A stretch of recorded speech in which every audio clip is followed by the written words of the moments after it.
இந்தா தங்கம், உனக்காக நான் என்ன எடுத்துகிட்டு வந்திருக்கேன்னு பாரேன். உனக்கு பிடிச்ச மண்பானையை எடுத்துகிட்டு வந்திருக்க. நீ எடுத்துகிட்டு போய் ரொம்ப சந்தோஷமாக விளையாடு, சரியா? ஐ, எவ்வளவு அழகா இருக்கு இந்த பானை. மா, நான் என்னுடைய நண்பர்கள் கிட்ட போய் இந்த பானையை காமிச்சிட்டு அவங்க கூட கொஞ்ச நேரம் விளையாடிட்டு வரேம்மா. சீதாவோட பையன் அவங்க ஃப்ரெண்ட்ஸ் கூட ரொம்ப சந்தோஷமாக விளையாடிட்டு இருந்தான். அந்த சமயம் ராணி சீதாவோட பையன்கிட்ட வந்து இப்படி பேச ஆரம்பிச்சது. டே ராக்கி, நீ இன்னும் சின்ன பையன் இல்லடா, இப்படி விளையாடிட்டு இருக்க. உனக்கு அப்பான்னு ஒருத்தர் இருக்காரே, அந்த அப்பா என்ன ஆனாருன்னு தெரியுமா தெரியாதா? ஓ, தெரியுமே.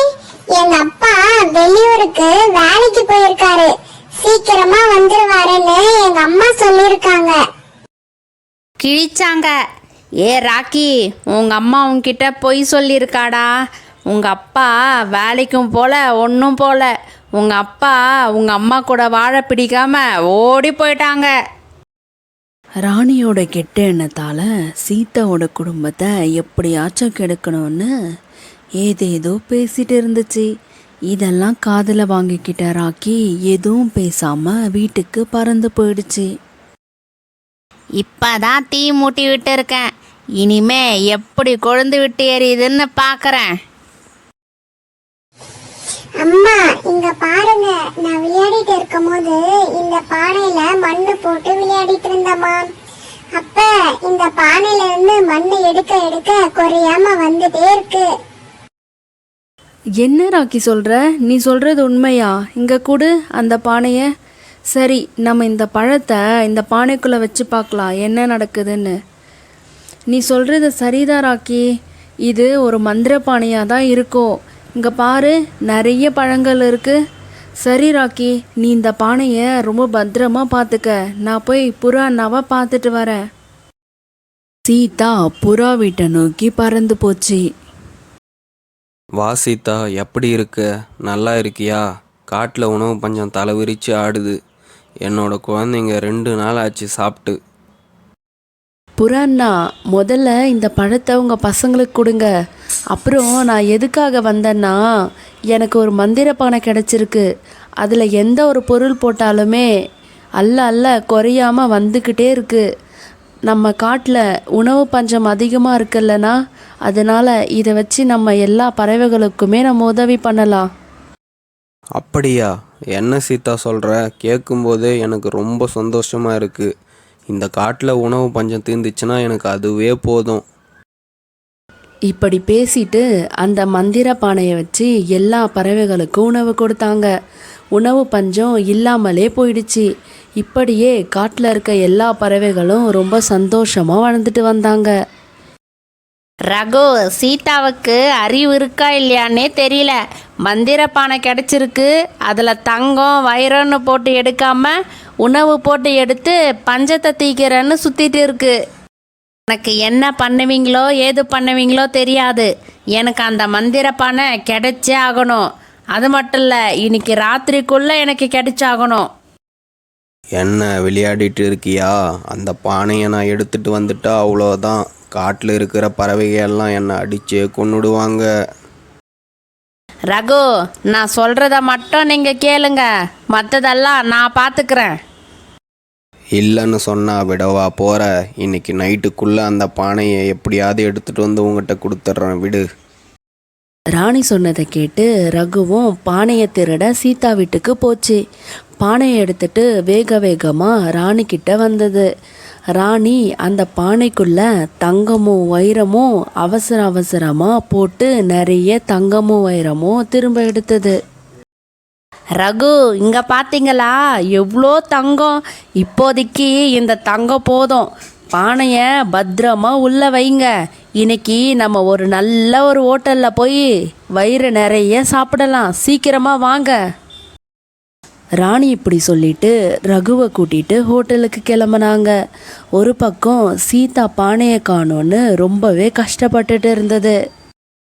புறாண்ணா, பானையை யாரோ திருடிட்டு போயிட்டாங்க. இனிமே நம்ம உணவுக்கு என்ன பண்ணுறதுன்னே எனக்கு தெரியல. நம்ம காட்டில் இருக்கிற பறவைகள் இந்த வேலையை செஞ்சுருக்க மாட்டாங்க. கண்டிப்பாக வேற யாரோ தான் இதை செஞ்சுருக்கணும். இப்படி புறா பேசிட்டு இருக்க ராக்கி பேச ஆரம்பிச்சது. அம்மா, நீங்களே பானையை மறைச்சு வச்சுட்டு இப்ப பானை இல்லைன்னு சொல்லிட்டு இருக்கீங்க. அது மட்டும் இல்ல, எங்க அப்பா வெளியூருக்கு வேலைக்கு போயிருக்காங்கன்னு தானே நீங்க சொன்னீங்க. ஆனா அது உண்மை கிடையாது. அப்பாக்கு உங்க கூட வாழ பிடிக்கல. அப்பா அதனாலதான் எங்கேயோ போயிட்டாரு. இனிமே நான் உங்க கூட இருக்கவே மாட்டேன். என்னை தயவு செய்து விட்டுருங்க, நான் எங்கேயாச்சும் போறேன். ராக்கி சீதா சொல்றத கொஞ்சம் கூட கேட்காம அந்த இடத்த விட்டு ரொம்பவே தூரமா பறந்து போயிடுச்சு. ராக்கி இப்படி பேசினதால சீதாவுக்கு ரொம்பவே கஷ்டமா இருந்தது. அதனால அழுதுட்டே இருந்தது சீதா. புறண்ணா, நான் யாருக்குமே எந்த ஒரு கெடுதலுமே நினச்சதே இல்லை. ஆனால் எனக்கு மட்டும் ஏன் இப்படியெல்லாம் நடக்குதுன்னு தெரியல. எனக்குன்னு இருந்த ஒரு பையன் கூட என்னை விட்டுட்டு போயிட்டான். சீதா, நீ எதுக்கும் கவலைப்படாத. உன்னோட பையன் கண்டிப்பாக திரும்பி வருவான். எனக்கு இப்போ தான் ஒரு விஷயம் நல்லா புரியுது. உன் பையன் மனசை யாரோ மாற்றிருக்காங்க. அவங்க தான் அந்த மந்திர பானையும் எடுத்திருக்காங்க. ராக்கி சீதா விட்டு ரொம்ப தூரம் வந்ததால் பல நாட்கள் சாப்பிடாம ஒரு மரத்தடியில் மயங்கியிருந்தது. ராணி, இன்னைக்கு நம்ம பீச்சுக்கு போகலாம். இந்த சம்மருக்கு பீச்சில் ஒரு குளியல் போட்டால் தான் சும்மா சூப்பராக இருக்கும். சரி சரி, நம்ம கிட்ட பணமா இல்லை, இனிமே எங்கே வேணாலும் போகலாம். இந்தாங்க, இந்த பணத்தை பானையில் போட்டு ஒரு 4 கட்டு பணத்தை எடுத்துட்டு வாங்க.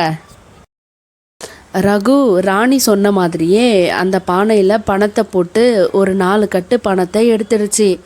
மறந்துட்டு பானையை கவிழ்க்காம அப்படியே வந்துடுச்சு. அச்சச்சோ, யார் இந்த குழந்தைன்னு தெரியலையே, மயங்கி இருக்கான்.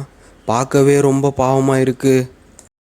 இப்படி சொல்லிட்டு ராக்கிய மயக்கத்துல இருந்து தண்ணி தெளிச்சு எழுப்புச்சு. அந்த குருவி அப்புறம் இப்படி பேச ஆரம்பிச்சது. யாருப்பா நீ? எதுக்கு இங்கே வந்து மயங்கி இருக்க? உனக்கு என்ன ஆச்சு? என் பேரு ராக்கி. நான் எங்க அம்மா கிட்ட சண்டை போட்டுட்டு வீட்டை விட்டு வெளியே வந்துட்டேன். அது மட்டும் இல்ல, எங்க அப்பா எங்க அம்மா கூட வாழ பிடிக்காம அவங்களும் வீட்டை விட்டு போயிட்டாங்க. அதுக்கு காரணமே எங்க அம்மா தான். அதனாலதான் நானும் வீட்டை விட்டு வெளியே வந்துட்டேன். இப்ப எனக்கு வீட்டுக்கு போக வழி தெரியல. எங்க அம்மா பேரு சீதா. சீதான்னு சொன்னதும் அந்த பறவைக்கு இவன் நம்ம பையன்தான்னு தெரிஞ்சிடுச்சு. அழுதுகிட்டே இப்படி பேச ஆரம்பிச்சது. என் தங்கமே, நான் தான் உன்னோட அப்பா. அம்மா மேலே எந்த தப்பும் இல்லை, என் மேலே தான் எல்லா தப்பும். நான் தான் பெரிய தப்பு பண்ணிட்டேன். என்னை மன்னிச்சிடு என் தங்கமே. உன்னை இவ்வளோ நாள் நான் தனியாக விட்டுட்டேன். இப்படி பேசிட்டு ராமுவும் ராக்கியும் சீதா கிட்ட பறந்து போனாங்க. அம்மா, என்னை மன்னிச்சிடுங்க. உங்களை நான் புரிஞ்சுக்காம உங்களை ரொம்பவே நான் அசிங்கப்படுத்திட்டேன். தயவு செய்து என்னை மன்னிச்சிடுங்கம்மா. பரவாயில்ல, நீங்கள் வந்துட்டீங்கல்ல, எனக்கு அதுவே போதும். என்னோட பையனும் எனக்கு கிடைச்சிட்டாங்க. எனக்கு ரொம்ப சந்தோஷமாக இருக்குது. பீச்சுக்கு போன காகங்கள் 2 பேரும் வீட்டுக்கு வந்தாங்க. ஆனால் அந்த பானைக்குள்ள தேனீக்கள் போனதால் அந்த வீடு முழுக்க தேனீக்களால் நிறைஞ்சிருந்தது. கதவை திறந்த உடனே தேனீக்கள் எல்லாம் காகங்களை கொட்ட ஆரம்பிச்சது.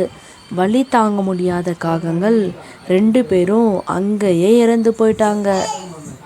எங்கள் வீடியோ எல்லாரும் பார்க்குறீங்க, சந்தோஷமாக இருக்குது. சப்ஸ்கிரைப் பண்ணிட்டு பார்த்தா எங்களுக்கு இன்னும் ரொம்ப சந்தோஷமாக இருக்கும். தேங்க்ஸ் ஃபார் வாட்சிங்.